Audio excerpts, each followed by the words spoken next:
Thank you. That was a most gracious introduction. I certainly appreciate it.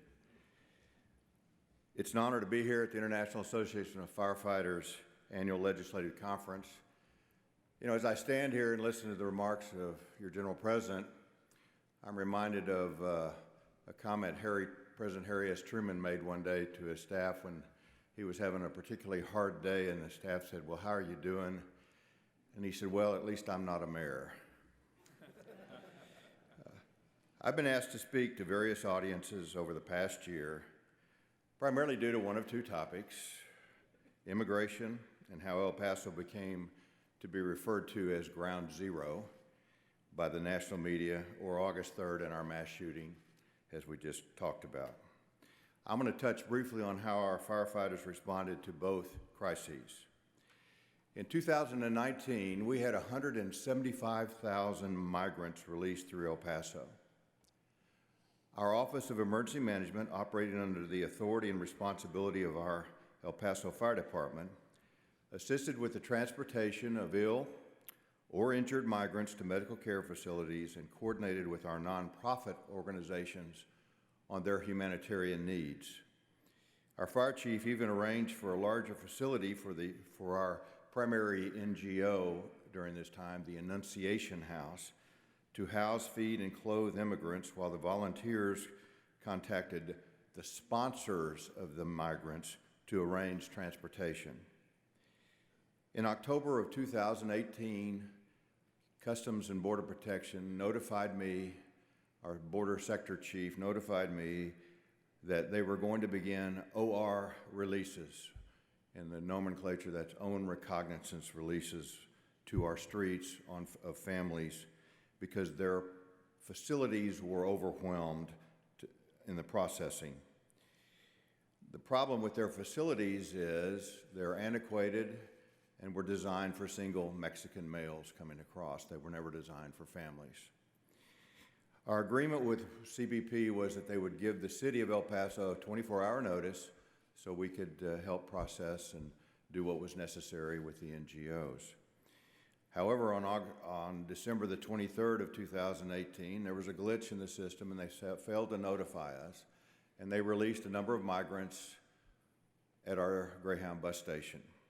The media got wind of it, and the following week I was doing interviews across the nation. Upon release, the typical processing time for a migrant was anywhere from that would remain in El Paso was 48 to 72 hours, unless there were health complications. Sponsors paid for the bus and air transportation to their destinations throughout the United States. I think that's a bit of a misimpression as we've been given as we deal with this immigration crisis that's frankly still with us, although dormant for the time being, is that the migrants that came across from Central America did not remain along the border or in El Paso. They're throughout the United States. The number of migrants entering our region has slowed dramatically since last July. The Remain in Mexico protocol has had its intended effect. However, there are, from our perspective in our location, there are concerns, humanitarian concerns, for how the migrants are being taken care of in Juarez, Mexico. Mexico does not have a very well-refined NGO process. On Friday, February the 28th, a week ago, this past Friday, the Ninth Circuit Court said that the Remain in Mexico protocols were illegal, but that particular court decision applied only to California and Arizona. However, when the word got out, the Cubans in Juarez stormed the bridge, and we had to shut down one of our bridges overnight. You know, I honestly don't know what's going to happen next. Our immigration system is broken, and neither the Senate, nor the House, nor Republicans, nor Democrats have had the intestinal fortitude to resolve this issue for over 30 years. I have my own mayoral solution that I'll be happy to share at another time. On August the 3rd, 2019, we had an evil, hate-filled white supremacist enter our region from 700 miles away, shoot 46 people, 22 of whom perished, and of the 22, 8 were Mexican nationals.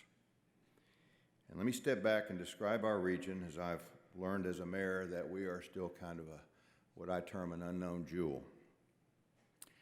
El Paso is the 6th largest city in the state of Texas, 20th largest city in the United States, and we are the largest city on the U.S.-Mexico border. Our history dates back over 350 years to 1659, when the mission was founded on the south side of the Rio Grande in what is now Juarez. We were known during that time frame as El Paso del Norte, and until 1848, when Fort Bliss was established, the majority of our population was on the south side of the Rio Grande. We were a region 100 years before the United States was ever even founded. Today, we're the nexus of 3 states, New Mexico, Chihuahua, Texas, and 2 countries, the United States and Mexico. We've had families on both sides, commerce on both sides, culture on both sides for over 300 years. Today, we are the largest binational, bicultural, bilingual region in the Western Hemisphere, with a population approaching 2.7 million people and a median age of 32. In El Paso, in our sector, we have 6 of the 28 bridges that cross from Texas to Mexico. In 2018, our port of entry handled northbound crossing traffic. We only monitor northbound, not southbound.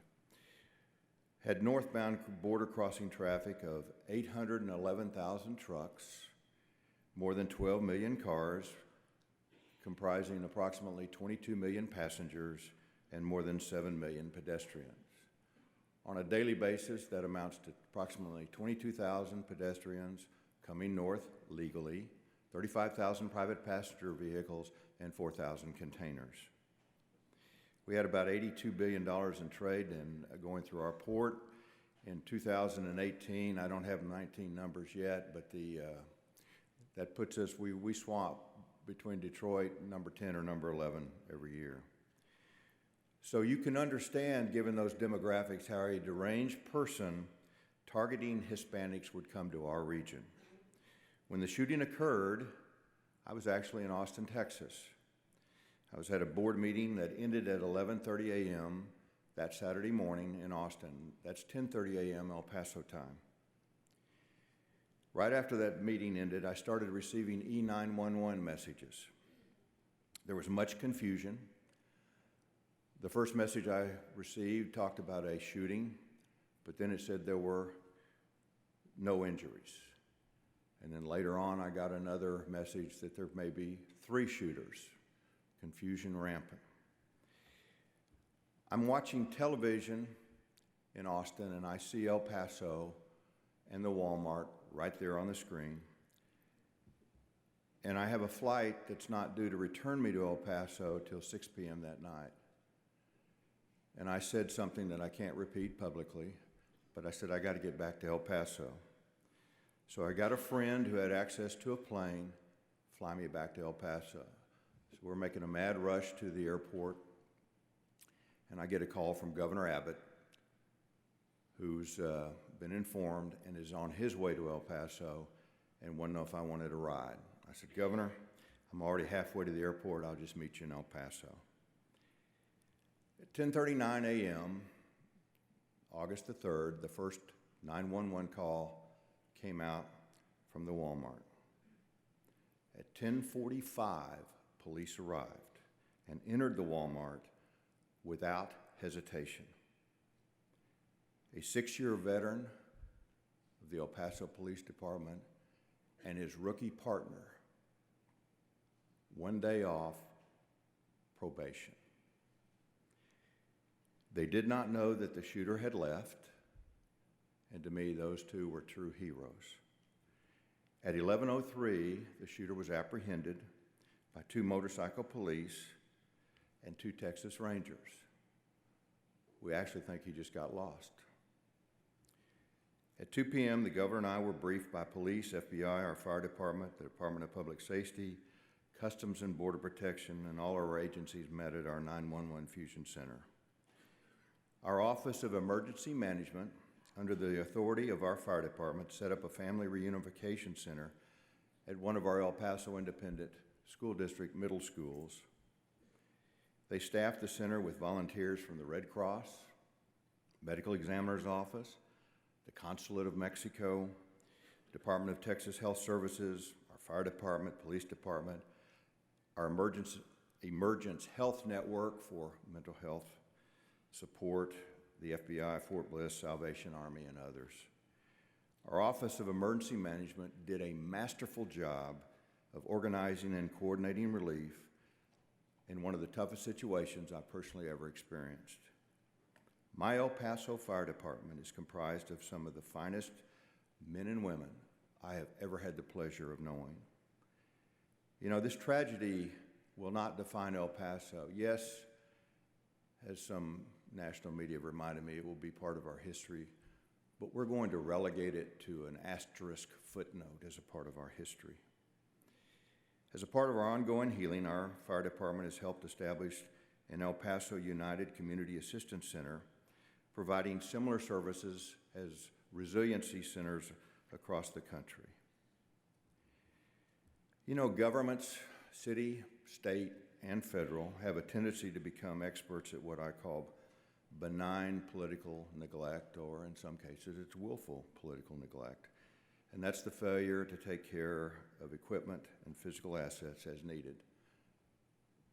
As mayor for not yet 3 years, I was appalled. So knowing how El Paso feels regarding our first responders, we had a public safety only general obligation bond voted on by the citizens of El Paso last November. It was for fire, police, and our first responders. It passed overwhelmingly. As you heard a while ago, about $200 million went to our fire department. And with that $200 million, we're going to provide a new headquarters, a public training facility to be co-located with the El Paso Police Department, special teams station, 3 new stations, renovations, and some vehicle replacements. And the needs were determined by the department itself. El Paso has unique challenges and opportunities, being the largest U.S. city on the Mexican border. We are ranked as one of the safest cities in the United States with a population greater than 500,000, according to the Uniform Crime Statistics as reported to the FBI. Although we had 22 murders on August 3rd of last year, in 2018, we only had a total of 18 murders. You know, one of my challenges is that we are uniquely impacted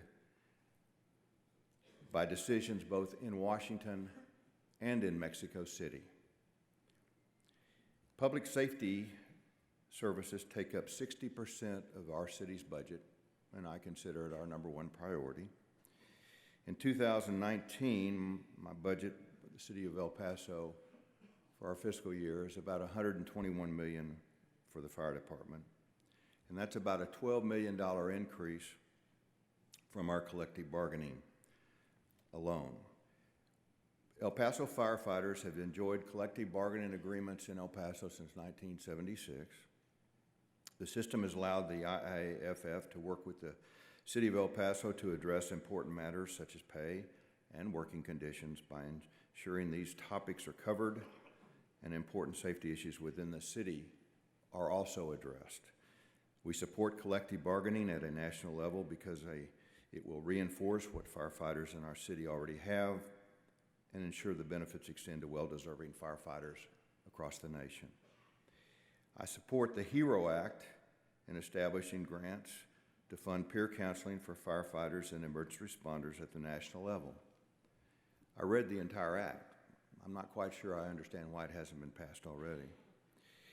After the horrific events of August 3rd, the IAFF sent a peer support team of 30 firefighters to support our El Paso firefighters in dealing with the effects of PTSD and to stress the importance of looking out for one another. The Walmart scene was so horrific that there is one assumption that the reason the shooter left is that he became ill. This lesson brought to the El Paso Fire Department from the benevolent first responders across the country mirrors the narrative the city of El Paso has portrayed since our tragedy. The peer team discussed warning signs of PTSD and when and where to get help. Because this peer discussion was so beneficial, the IAFF graciously sent another team of 6 back to El Paso this past January for follow-up peer counseling. El Paso is also aiming to bring the IAFF's peer support 2-day certification class to train 30 of our own firefighters to be peer support certified. Even our El Paso Police Department has expressed interest in establishing an internal peer support team. The HERO Act will provide funding for mental health research and training for firefighters and first responders. In closing, I want you all to know that I hold firefighter first responders in the highest regard. El Paso is blessed to have the caliber and character of the men and women serving in our fire department. It is a special honor to be with you here today. God bless each of you and your families. Very powerful, Mr. Mayor. Thank you so much